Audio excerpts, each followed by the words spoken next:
So now we will see this notebook that is inside this section called One-Dimensional Kalman Filter. It's a very instructive notebook because it is presenting the single-dimensional case, and this is always the simplest possible case, is always the best to learn the basics from. And in that kind of section, updates with Gaussians is really what we actually wrote a few moments ago about the measurement update formula.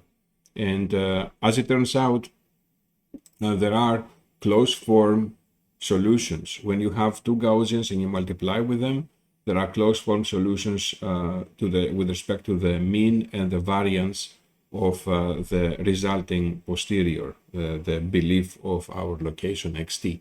So this is the formula, this is the closed form formula for that posterior. And therefore, given the presence of this formula, what we can actually do, we can actually start plotting the two Gaussians, which one refers to the likelihood, which is the probability of zt given xt. So that is really the distribution, if you like, of that we wrote over here. This is the likelihood. And then this will be the prior in the notebook kind of setting over here. And then we will implement this kind of function Gaussian multiply. And this Gaussian multiply function will, given the analytically derived mean and the variances that we have typed over here, we will see how the posterior looks like, and that is going to be the exercise now. All right, so we are going to have, let's say, the first case where we have two Gaussians that are right on top of each other. So we have two components that looks like the blue distribution over here. And we have now a multiplication between both the measurement and the prior just coincide. And that's the case where your measurement effectively agrees perfectly in terms of distribution with your predicted state, the belief hat. So one component is the belief hat, the other component is the measurement. What happens when they are agreeing? Well, when they are agreeing, you have some form, intuitively, you get some form of reinforcement of your belief. Your posterior will actually be pickier.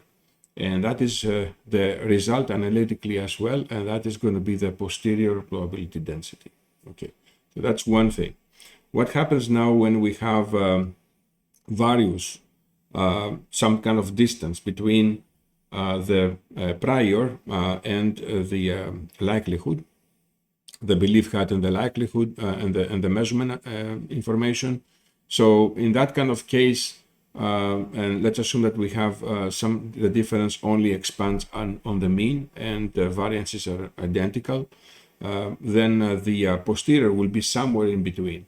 Okay, and right here it is it's exactly at the midpoint between the two peaks of the Gaussians. Okay, all right. So here is another plot that other plots actually show the behavior, where we actually have in one case we have one component is the prior and the other is the measurement distribution, and that's in this case we have differences in the variance. So we have, let's say, this is the prior, the belief hat, and this is what the measurement is. The posterior will be not in the midpoint, but it will actually be closer to the more confident of the two. Okay, so as you can actually see over here, so it's actually closer to the measurement. And obviously the reverse is true when we have reversed the roles of the prior and the likelihood. So we have, with this kind of information in mind, what we actually will do now next is we will actually see the first equation. So we already can be confident that we can update write the measurement update Python and version of the recursive state estimator. We will be calling also from now on the recursive state estimator that we will write Kalman filter. That's a single dimensional Kalman filter. And Kalman was the first, inventor, the inventor of this kind of filter, of this form of the filter when everything is Gaussian. And this is going to be one of the two functions that we are going to see is this update, the Gaussian multiply, or the measurement update, as we will call it later. Okay, so let's now see the first equation. So in the first equation, we will use definitely the state transition model as that is obviously the kinematic model here.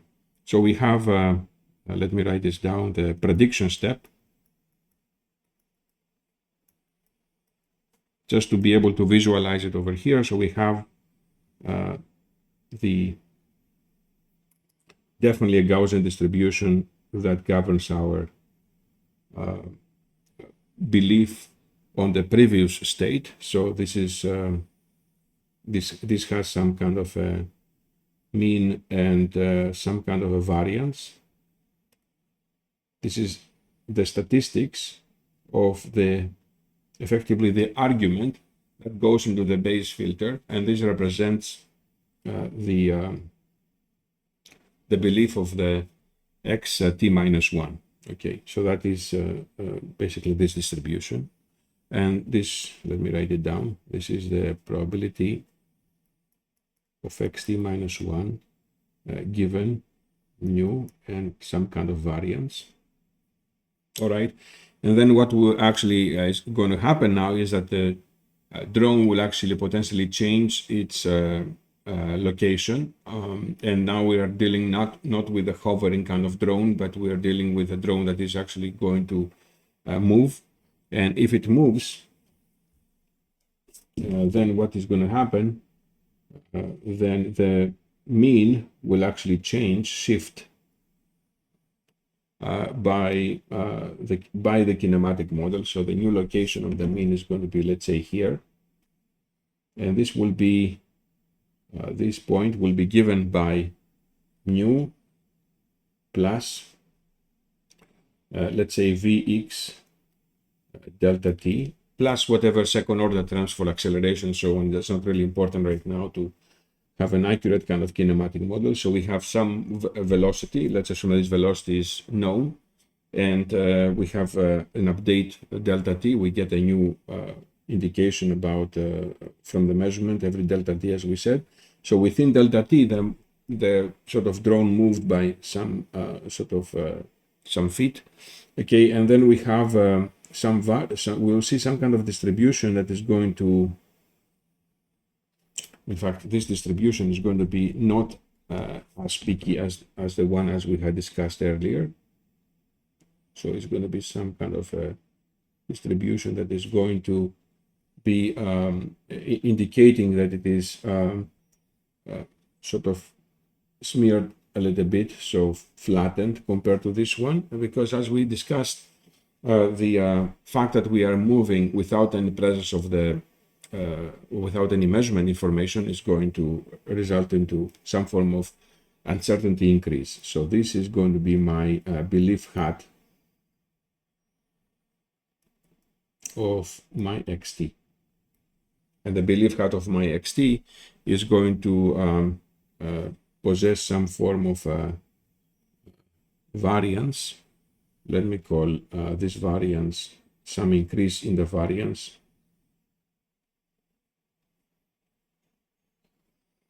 This is the variance that was added to the previous kind of variance. And of course, we wrote actually also the mean. And the Kalman filter will definitely specify how do we all update, what are going to be these variance. And obviously is going to tell us, given a kinematic model, what will be the mean of that distribution.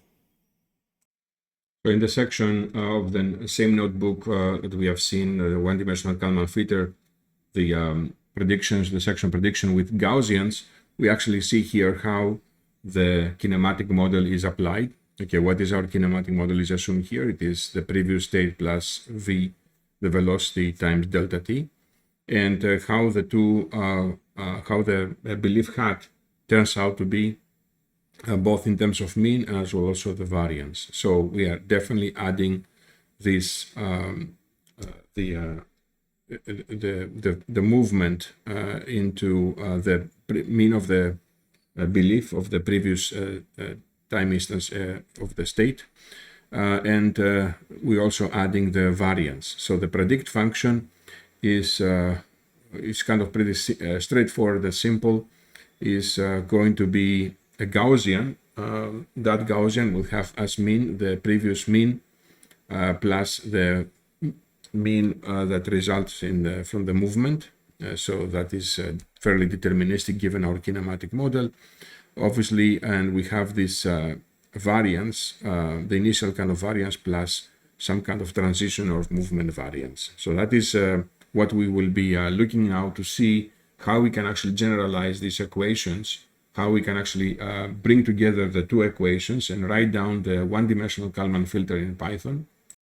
And in this part of the notebook, we have the complete single-dimensional Kalman filter, at least as we see it here in up to this point. Okay, so we have some kind of what is called here process variance. This process variance is associated with what we called earlier the sigma transition squared, our transition variance. We have variance which is associated with measurements, so that was the sigma z squared that we've seen earlier. And we have an information about the position x of the agent over here, which is zero mean, and has some kind of variance itself. Okay, this is 20 to the power of 2. And we have a velocity. We assume we know the velocity. This velocity is our Vx that we called earlier. And we have a delta t, which is 1 in this case.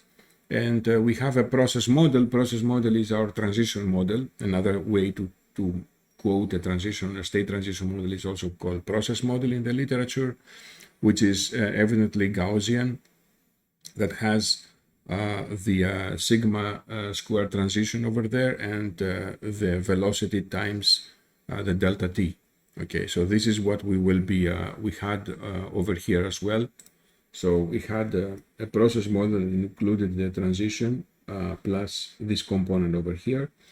And the mean was, we added the transition mean, the change, and then we added a transition to the previous kind of belief hat. Okay, and so if I go back, effectively now we are having a loop where we are moving, if you like, this drone or the agent, this starting from some initial location that is the x0, and having some the velocity and some measurement kind of update, and then we are just going to create a list of measurements. So here we have 10 measurements where we actually move the agent and sense and get a measurement vector. Okay, so for each movement we get a measurement, and that is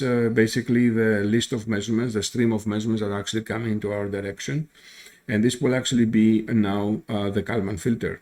So the Kalman filter has the two equations, the predict equation that starts with a location, that's the belief of the previous state, xt minus 1, and a process model or the transition model, which is another Gaussian with mean Vx times delta t plus and variance sigma transition squared. Okay. Then we have the likelihood, which is of course Gaussian also. This is the belief hat, by the way, the prior. We get the likelihood, which is the measurements, which are Gaussian, with some mean. The mean of the mean is the z's that are coming.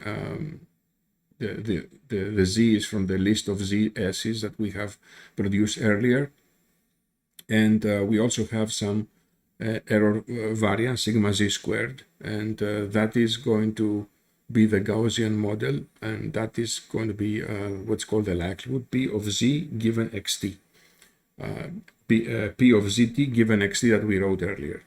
And then given the fact we have prior and likelihood, we are able to do the update.